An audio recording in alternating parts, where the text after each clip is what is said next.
As you can see, there's one more person, and it's the great Moggy. And there's a reason why we've asked him. I did bump into him yesterday, in all places, a mosque. So if people know me and Moggy back in the day, it's the least likely place that we would meet. But we did meet, and he did sort of say, "Why are you not having me on?" And Spuds are doing all right at the moment, aren't they? Well, I said we're doing all right. They did win the cup, so it would be rude not to have Moggy on. So we've got Moggy on. So first of all, Moggy, how are you, sir? I'm good. How you? Nice to see you both, and nice to be invited back on. There must be something going on in the world of Tottenham Hotspur for this to be happening. There always So, is. There always is, but usually it's always bad stuff. So this is a mixture, isn't it? Really? I mean, I don't know. Maybe it perhaps isn't bad. So before we crack on with the Spud special, OS, how are you, my friend? I'm very well, thank you. You Eid yesterday here in Dubai. Very nice, very quiet affair. Went to see some festivities, some fireworks, but very nice, doing good. Thank you. You, how about yourself? Excellent, really, really good. And as you said, it was Eid here as well, not just in Dubai.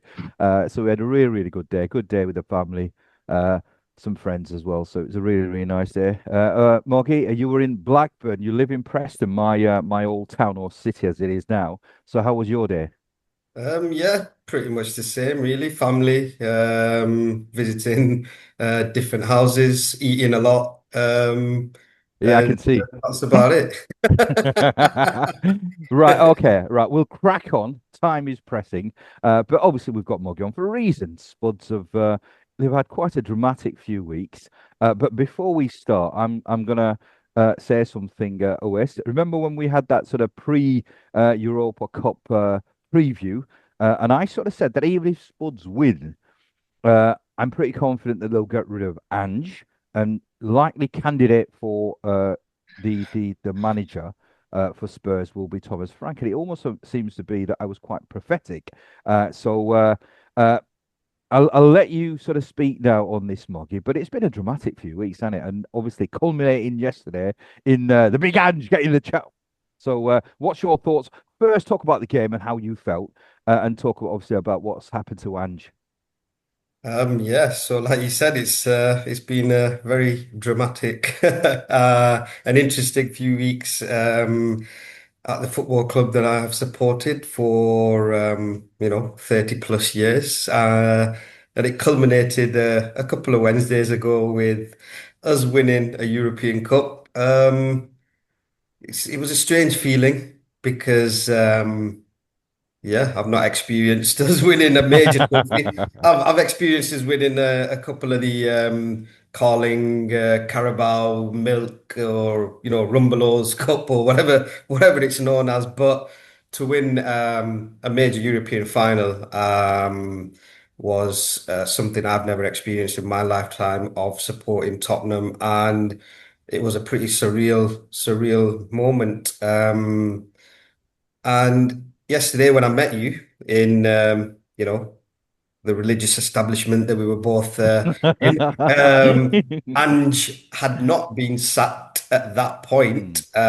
So it was later on in the day where the news broke. But like you said, Ayub, whether Spurs won or lost, I think the writing was on the wall for Ange. Bringing us that European trophy after being starved of success, and Spurs being labelled as the team that's just never winning anything, and finally to get that. I think it felt like Ange put all his eggs in one basket. I would say the last 10 games of the season, I think he kind of thought, you know what, we're not going to get anywhere in the league. We're not going to finish in the top six or eight. Injuries and all of that. I think it was clear to see that all the eggs were in the Europa League basket, but it's it's still, yeah, to digest what's happened. I think it's like a bittersweet moment where I was pre-final. I was saying to my friends that he has to go. But then once we won the trophy, your feelings kind of change, and you think, well, he's bought us this trophy, secured us Champions League. Um, shall we give him another chance? So I was quite split. Before the final, I was pretty much, 99% he has to go. After the final, I was a bit split. Maybe I was caught up in the emotions and, winning the trophy, but losing 22 games in a Premier League season, I think since the inception of the Premier League in 1992, I don't think a team that's lost 22 games has stayed up. True. So, and I used to say, I've been on the pod with you guys a few times. We've discussed Ange. I've bigged him up of the way that we played, the way that he's changed the way we played. But then as soon as we get a couple of injuries, or even without the injuries, and we have a full strength side, I always say to my friends that I think even if we're playing a League One team, they are always going to get a chance or a couple of chances or even three or four chances to score against Tottenham. Now, in the Premier League, I just don't think that was going to be sustainable. We were so open in midfield, we were so open at the back, teams getting, Southampton, Leicester, Ipswich, even these teams would feel, Leicester beat us at our ground. And when we play Southampton and Ipswich, I was just never fully confident or safe in watching Spurs and thinking, you know what, this will be an easy game, no problems. So yeah, I think when you look at it that way, I think it can be justified that Levy's made that decision because losing 22 games in any season in any league is not acceptable. But then people will hit you with, well, at the start of the season, would you have taken 17th in a Europa League? Seems a It's a weird one yeah, because seems a you just bizarre don't expect. proposition.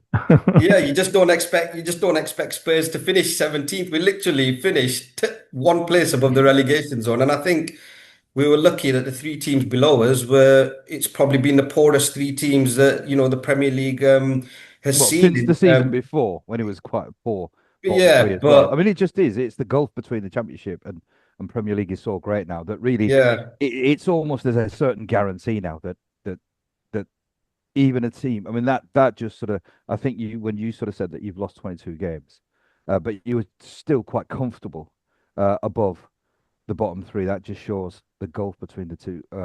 But always, have you got anything to say on this? What were your thoughts about Ange when he got the chop? Because obviously we discussed it before, and you perhaps thought that if he wins the Europa Cup, that could be a stay of execution. But as Moggy's pointed out, if you lose 22 games, I mean that to a certain extent for a club like Spurs, it's unforgivable, surely.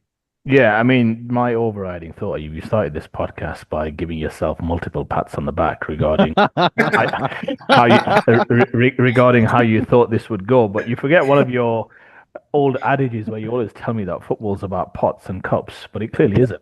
It clearly I kept that isn't quiet. because yeah, you kept that quiet. Don't worry, I don't forget all of our conversations that we've had over the previous years. Yeah, that was my overriding thought. I've long since championed this thought that it's not about cups. We've seen it with Mourinho, we've seen it with Van Gaal, we've seen it now with Ange. Footballing management boards are speaking with their kind of votes when they get rid of these managers that it's not about winning the odd cup here and there. It's something that obviously gets thrown at my club right now, but I know which club I'd rather be. And I think if you ask Moggy, I know which club he'd rather be right now as well in terms of sustainability, in terms of where you are. Yes, Arsenal have fallen short. Spurs had an amazing Wednesday night, and given their history of not having won a cup for quite some time, of course, for the fans, amazing. Once you're there, you want to win. It's as simple as that. It gives them a route back to Champions League football. The main point is, can they now go deep into that competition? Can they now get themselves back up the Premier League and get themselves not just top four? Remember, this was a club not too long ago that was still sniffing around in terms of still having some opportunities at the top end of the table, depending on how the league fell back. So you can understand Levy's situation. He's fired a manager days before cup final, so this doesn't feel any different to him. He's been there, done it, got the T-shirt. It felt as though he was going to make a cold and rational decision. Moggy will let me know better, but I saw some of the pictures of the party, the after party, and what have you, where Levy spoke and what have you after the cup was won. Yeah, it felt as though this was going to be made. This was going to be the circumstances that arose. Ange can consider himself unlucky in the sense of, look, he's won a trophy, as he always says that he does so in the second season. But again, football's always been, especially if you're a big club, which Tottenham Hotspur proclaim to be, that you should be in around the top end of the table. Now, that's very difficult now, given the recent progress of your Newcastles, your Aston Villas, your other clubs that are kind of sniffing around Nottingham Forest. It makes it even more difficult. The league's so competitive, especially at that top and middle end. Um, but I'm okay with the decision. I like Ange personally. I liked it when he got appointed. But ultimately, the league form, you cannot have a lost season. I kept saying that you've got other big clubs when they have lost seasons, they're finishing seventh, they're finishing eighth. This seems to be, and you know it's the same case to be made for Manchester United. It's just that Ruben Amorim was in a very different stage of his, let's say, rebuild or appointment. He'd just been appointed that season. Otherwise, who knows? If he'd been there for a year, year and a half, he'd have perhaps been shown the door as well for finishing 16th and losing a cup final and not being in the Champions League football because supposedly, although they're buying players left and right, this does put a bit of a hindrance to their financial capability. So, yeah, just on a Spurs, you before I get your thoughts, I keep saying it's not about cups. It's about ultimately where you are as a club, your eye test. I think the eye test tells you that Spurs are still quite a bit away. The only thing that was going to save Ange, Moggy, I think, was that there were some extenuating circumstances with injuries throughout the season. But ultimately, that maybe perhaps is justified if you finish 10th, 11th, 12th. But when you finish one place above, arguably the worst three clubs to get promoted into the Premier League until next season, that is, uh, Leave it, leave it. you're on a sticky wicket. So yeah, he's having some digs today. but I guess look, ultimately justified, I guess, because the league is the league. You can't lie after 38 games, losing 22 of them. But yeah, I think hopefully, who knows if it is Thomas Frank, just very quickly, Ayub, solid appointment if it comes to it. I think they still need to speak to Brentford yet. Good pair of hands, probably the longest standing manager. I'm not sure if between him and Guardiola. So yeah, safe pair of hands, good coach, good manager, well thought of, good reputation. Let's see how it goes. Just to ask you again, Moggy. I mean, obviously, as a Spuds fan, I mean, it's more pertinent for you this. So you obviously you alluded to it that Ange was perhaps putting all of his eggs in the basket of the Europa Cup. So in a sense, he's shown that he's quite an astute coach because it's at the end of the day he's won a trophy. He's been quite methodical in approaching the Europa Cup. So Spurs, I mean, obviously you're probably you've gathered the thoughts of what other Spurs fans are saying since Ange was sacked. So what's the overall consensus? Amongst Spurs fans, are they relieved? Are they happy? Did they feel that the cup should have warranted another opportunity for Ange? I think it's just similar to what I said earlier. It's the like you said, the bread and butter is the Premier League. Yeah, yes, we had injuries. You know, every team gets injuries. Yeah, we had a lot more than others in key areas, but I think his reluctance to kind of slightly change the approach in games when you've not got your strongest 11 there, because in the Europa League it's quite funny because in the quarters and the semis and the final, it wasn't the Ange Tottenham that Yeah, everybody yeah. thinks of. So he has got that in his locker to be able to do that. But when week in week out, when you're either going to the games and Tottenham fans who are paying like over £1,500 for a season ticket, and when you add up the cost of getting to the game, parking, eating, all of that kind of stuff, and you go into the game and you're watching, a Premier League match, and you're coming away being second best 22 times, it is unforgivable. And I know the media went after Ange, and I know his famous quote, and Mm. I was happy for him because the media did go in hard for this guy. And that quote of him saying what he said will probably go down in history as being one of the coldest quotes. Especially the fact that he pulled through with it. Look, he's a likable guy. He had that Australian cockiness and confidence Mm, about him, which you see it in cricket and rugby and in the Aussies. He had that about him, and he's not come through the traditional routes, which he always said. He's been around the block. He's had to work hard for get this job eventually at Tottenham. But I think the fans that were paying the money, going to the stadiums, home and away, yeah, it's not acceptable. I just don't think to lose that many games and not. I mm, don't think we were comfortably getting played off the park. I think we played Crystal Palace a couple of weeks before the end of the season. Palace had a big cup final coming up against Man City. Um, yes, we had a semi-final, a final coming up. I think at a similar point.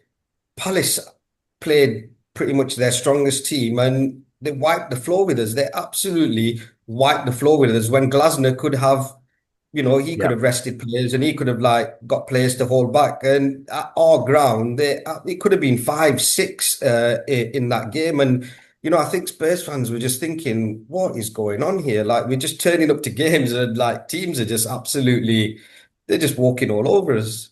Yeah, I was just going to say very quickly, you alluded to it there, and Moggy's touched on it. I mean, the Spurs. I think when I watched the overlap, that gentleman who comes on, he's mentioned that Spurs are the most profitable football club in the Premier League, very well run as a business. So you've spoken to that many times about Daniel Levy and his acumen when it comes to off the field, and incredible stadium, incredible and they've got a good, relatively young squad in terms of the players that they've brought through. But the fact of the matter is, when you look at where they are compared to some of the other teams, you can ratchet off multiple teams, even accounting for the fact that it's an anomaly that they're not going to finish 17th again.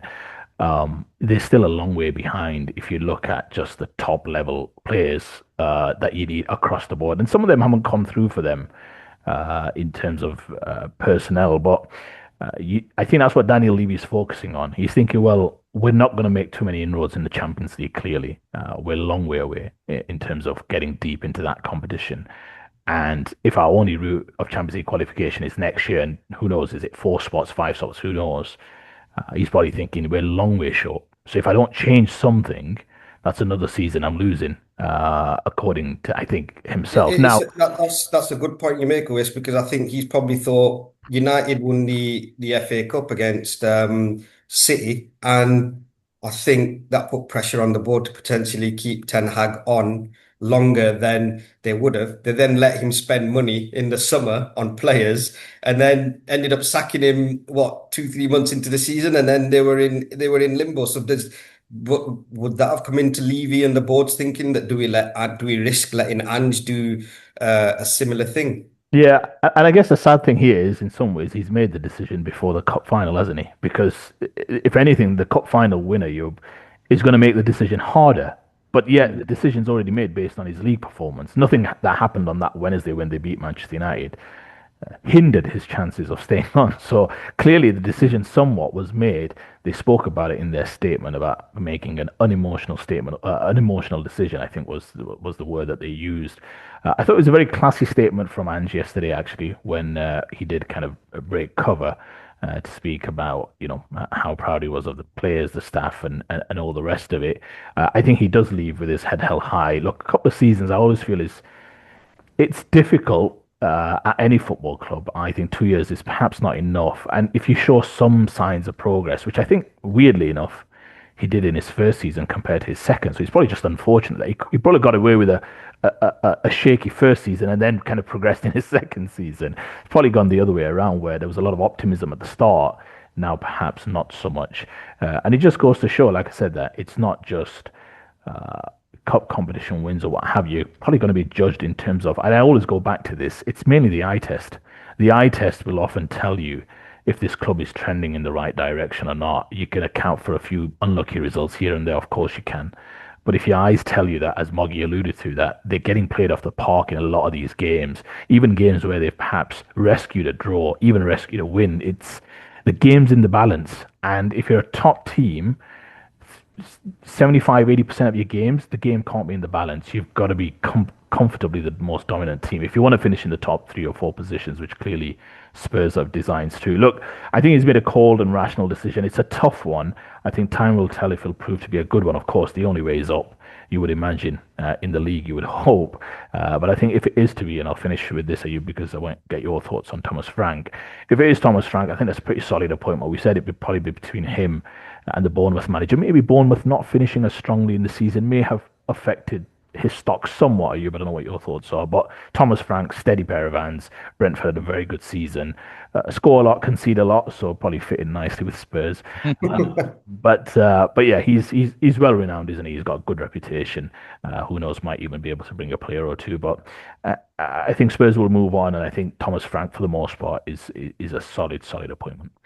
Absolutely, absolutely. But just before we talk about, I suppose, who the next appointment will be or who's the favourite, but I'll just sort of add my sort of take on Daniel Levy. I mean, I've always said that he's an exceptional businessman. That's what he is. He's a businessman first and foremost. And I almost sort of think, I mean, Moggy sort of again he sort of talks about it, not in a direct way, but Spurs is a business. That's the way that I look at it. Now, if the bread and butter is the league, and in all honesty, I think if you look at it from Daniel Levy's point of view, he's thinking that right, what I want is the home games is should be where when the fans come in their droves, which they do. If you're a happy fan, which means you're basically winning more games than not, it means you're going to spend more as well. So I'm purely thinking from an economic point of view that really for him, the Europa Cup is, I mean, that's sort of the icing on the top, but the bread and butter is the league. If you're not performing in the league, I am absolutely sure. I'm not sure what the takings are when they win as opposed to when they lose, if there's much difference, but I'm absolutely sure that Levy's looked at it from a business point of view. Right. That's my take, whether it's right, whether it's wrong. It's an opinion. Right. On to who is going to take over. I've said Frank, and I think he's an exceptional coach. I mean, I know Frank from the championship as well, and he was an exceptional coach. Then he was always destined for bigger and better things. If Brentford hadn't got promoted to the Premier League, he would be in the Premier League with somebody else. I think from the coaches available, he is the best coach. He's got plenty of experience. He plays attractive football. He's got this wonderful ability of making good players into very, very good players. I think he's a wonderful fit. I mean, he's already in London, so I don't think there's obviously a seismic change in terms of his domestic situation, which always helps. I mean, I think sometimes people perhaps don't put a huge emphasis on that, but I think for him, he's obviously not going to have to change anything at all. But I think he will be an exceptional coach. He already is an exceptional coach with a side, which is not a glamorous side. So from your point of view, Moggy, the names that have been bandied about is obviously from the Premier League. You've got Uriola, who is an exceptional coach. Frank, who I think is one of the best coaches in the Premier League. So who would you want, and who do you think is the favourite? Honestly, I think Thomas Frank is the favourite, and I think conversations have already taken place like in the last couple of weeks. Like Uwe said, I think the club and Levy had already made the decision pre-final, so I think they were already, making inroads into who the next appointment would be, and I think. The talk coming out from, renowned journalists that are in the know is that Thomas Frank is going to be the man, and it was probably between him and Marco Silva from Fulham. Now, I think from the two, I think Thomas Frank is the one that I would prefer. We're in the Champions League. I don't think Thomas Frank's managed or coached the European football or Champions League, from my knowledge. So Yeah. that's going to be a big challenge for him. Coming from Brentford, who are playing once a week, to now coming to Spurs, managing a squad, having to navigate Champions League football as well as the Premier League. The squad we've got in the last couple of seasons. We've pretty much got rid of everyone that was there over the past 5 to 10 years. I think only Son and Ben Davies are remaining, and talk is that Son could potentially be off to Saudi, and Ben Davies could probably be off to Wrexham or somewhere like that. So now we're left with, you know, it is a little bit like a kindergarten. It's like a nursery at the minute at Spurs. I think at least two experienced players need to come in. One in midfield, maybe one up front to kind of take a little bit of load off Solanke. But what I will say is, this is the first time going on social media. This is the first time where the amount of players have put a message out on their social media pages thanking Ange for what he's done for them as players, as people, and obviously bringing that cup to Spurs is not, I wouldn't say scaring me, but I think the likes of Romero and a couple of these players that are being touted by Atletico Madrid and a couple of other clubs now. I think the relationships they had with Ange, I think Ange would have been staying, would have maybe made it easier for them guys to stay. Now, Romero, in my opinion, is one of the top five defenders in the world. I know always has his opinions on Romero, but when he's fit and he's playing and he wants to play and he's alongside Van der Ven, I am a very confident Tottenham fan. Now Romero, he's won everything. He's played in I don't know how many finals and he's not lost one. He's a winner, and he is a class football player, in my opinion. Now, if we lose Romero, who do we replace him with? I think everyone else will pretty much stay, and I think are safe because of the contracts and stuff they're on. If Thomas Frank comes in, I would love for him to brought in Umbuemo with him, but it looks like he's going to United. Um, does he bring in Wissa, or do Brentford even let us take like their manager and their star player? I doubt it. So Thomas Frank would I'm gonna have to be happy with the appointment. I know I appreciate your words. You like you said, you know him, from the championship and you followed him closely and reading quotes from Pep as well about Frank and stuff like that kind of fills me with a little bit more confidence about him.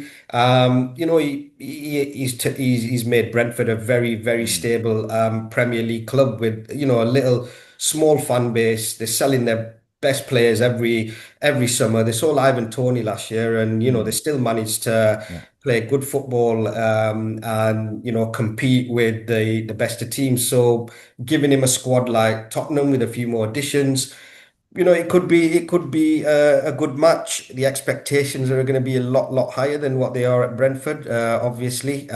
So it's like I was saying, I was speaking to Zaki about it, and Zaki was like, "You know what? It's just whoever comes in, it's just one of them. Like, do you know what I mean? Yeah, Does it make a difference to us as Tottenham fans? It's just, let's see whoever they bring in. He's just got to do a job because you just don't know with Levy. Look at it, look, Man United like losing that final, talking about PSR, then they've gone out and bought Cunha. They're going to look to buy Mbeumo. There's talk of Gyökeres potentially coming, and you're thinking, bloody hell, Spurs are sat here, sat their manager, and we don't know what's going on, and we've got Champions League football, not them. Do you know what I mean? So maybe we're waiting for the new manager to come in, and then for Mm. him to potentially say who he wants to bring in. But Levy needs to get this done quickly, sort out the changing room, because I don't think the changing room, I know they're obviously not together at the minute, they're all international duty, but they'll all have their WhatsApp groups and they'll all be talking. So I think there's going to be, a happy set of players, because I think that relationship they built up with Ange and how he protected them over the last, 6 months while we were not doing the best. I think he kind of kept the media off the players' backs and he took that on himself. And I think the players appreciated that. So I think, trying to get some of these players back on side, I think is going to be the hardest job for the new manager to kind of do, because coming from that high that we've just had with that manager to now a completely different manager, new way of working, new way of doing things, it's just let's see what happens. I think where sorry, just very quickly, I think where Spurs will be fine is that Thomas Frank he merges, he blends a lot of the key characteristics that you need as a manager. He's tactically quite astute. If you look at some of the formations he tends to play at Brentford, if you look at the fact that he sold players and still yet acquitted himself well, or his teams have acquitted themselves well, I think Levy will be kind of warming to that, let's say, because that has been Spurs' history in the past in terms of losing certain players. But he's a great communicator as well. He's not somebody who's looking for fights. He's a good communicator. I think the fans would like him. He always comes across well in interviews, speaks well. So I think in terms of being a custodian of the football club and being the lead man, I think he's as good as you're going to get, especially when you couple that with Premiership experience. So he ticks multiple boxes in terms of communication, in terms of tactics. You mentioned about Champions League football, but I don't know if that's the goal right here, right now. In the new league format, it's interesting to see if Spurs get through to the knockout stages. That'll be a big plus if they can.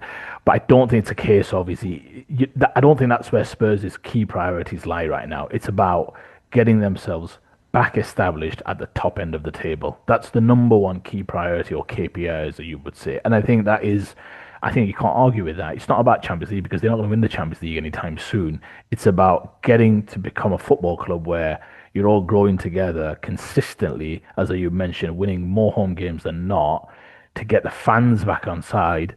I think the fans are relatively on side, but it's obviously a period of instability. You spoke about previously where Arsenal, at least the fans have come on side. If now the expectations perhaps too high, given what's happened to them in the last couple of years, I think Spurs need that kind of club coming together.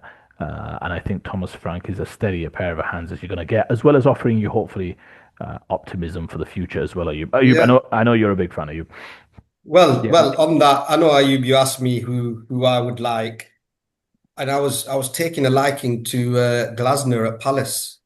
I was taking a very, very big liking to Glasner at Palace of what he's done there, losing Elise, getting the best out of Mateta and Munoz, and even making Tyreek Mitchell into the left back or left wing back. The only thing with him is I'm not a big fan of three at the back. And I know that's what he was doing at Palace. Now, would he have come to Spurs and been able to go 4-3-3 or 4-2, 3-1 or whatever it is? I don't know. But I do like Glasner. If you two had an option of Glasner or Frank, I'd like to know who you two would like to pick out of the two. I'd go with Frank. Ayub, yourself? Frank, yeah, are you? Frank, and there's a reason why. Again, I mean, I think Spurs are in a situation where really it needs a reset. It really does need a stable hand. Uh, and I think the reason why I'm such a huge fan of Frank is he knows the Premier League. He's been in the Premier League for a long, long time. I mean, I think he's about 50, so he's quite seasoned as well. He's not a young coach, and I think he knows himself because he's not been at one club for 2 years, another club for 3 years. He's had a stability. He knows exactly what he's all about. He understands. He's smart enough because if you listen to him speak, he's a very, very smart human being. And I think that's exactly what Spurs needs. I think it's a club which is in flux. I think it's a club that really, I think, needs to get its identity back because it's had too much chaos over the last few years. I mean, you've had strong characters in Mourinho. You've got Levy, who's probably not the easiest. Well, he's not an easy chairman to work with, and it just needs to reset. And I think Frank is the perfect fit right at this moment in time because Spurs, for me, I mean, ever since I've sort of been aware of Spurs, it plays good football. I mean, I go back as sort of with Glenn Hoddle, so it's attractive football. I'm not sure exactly what the objective is. Is it to finish top 10, top 6? I'm not too sure, but Frank at this moment in time is the perfect choice. I think he will do wonders, and I think in terms of relationships, he has wonderful relationships with the players at Brentford. So he is somebody that I think the players will warm to. So for me, it's a no-brainer. It has to be Frank. Well, the baptism of fire will be the Super Cup final against PSG on in August, which is what I think a couple of days before the actual Premier League season starts. Now, the funny thing is, somebody said to me, "Oh, Super Cup," and I was like, "What's that?" I've never had to worry. I've never had to worry about playing in the Super Cup. Yeah, And then I yeah. realised that hold on a minute, yeah, we get to play the winners of Inter and PSG in this Super Cup final, which will be nice. But watching what PSG did to Inter Milan, I was then thinking, hold on a minute. Yeah, absolutely. One thing I would say just on Spurs on a final note, you very quickly, is that look, Spurs can become a little bit of they're the butt of a lot of jokes in terms of where they are. Obviously, maybe less so now that they've obviously won a European trophy, but it's been a bit of an up and down roller coaster under obviously Levy in recent times as well. Obviously, multiple managerial appointments. You would think at some point, the scrutiny does have to come to him in terms of what the fact that they are constantly changing managers, looking for the right formula. And I just hope for, I guess, Spurs' sake and I guess for Moggy's sake, is that Frank, if it is Frank and he's the early front runner, that he does bring in some stability, some consistency, and gets them knocking around at the top end of the table for a good few seasons in a row. And I think Spurs fans would be happy with that. They're a learned bunch. They know that it's very competitive at the top end of the table. But if he can get them there, especially with this new team, let's say, with some of the old players going, I'm talking your Kanes, your Sons, even before that, your Dele Allis and what have you. I'm talking about that kind of that football club, Lucas Moura and others. If they can do it with this new bunch, or this new group coming through, I think Spurs fans would accept that. They just want to get themselves back at the top end of the table and not be, 22 defeats, that's ridiculous. So, yeah, I think he's as good an appointment as can be, but yeah, if he can't get it right. Can I ask you this? If Arsenal had the exact same season, does Arteta stay or go? No, he wouldn't survive a season like that. He wouldn't survive a season like that. Yeah, it's as simple as that. I mean, I look forward to seeing your beloved Leeds in the Premier League next That's season. at least 6 points Frank's going to be guaranteed. So at least, yeah. So, right, and on that note, on that depressing note as usual, right, I'm going to give you, Moggy, the final say. It's a Spud special. So what's your expectation quickly in 10 seconds? What's your expectation for next season? Hopefully not to lose 22 games again. Be very competitive at the top end of the table. Top five finish under Frank, and let's see how deep we can go in the Champions League. So let's see, Yeah. he can bring some stability The back. man's getting carried away straight away. Deep into the Yeah. Champions League. We're winning the lot. We're winning the lot. I think they'll do well to finish top 8. Right. Ooh, ooh. Oh, right. Okay. Well, I mean, that would be a major, major accomplishment. All right. Okay. But on that note, we must go. We've all got busy Saturday afternoon. So, all right. Okay. So, as always, viewers, thank you so much for joining us. Moggy, an absolute pleasure to have you on. No doubt we'll have you on pretty soon when Spurs are imploding again. And it's always nice to have It's you. the only time you guys call me on. All right then. Okay, so have a wonderful Saturday. Always, as always, a pleasure to have you. Have a great Saturday, great weekend, folks, and we'll see you soon. Ta-ra for now.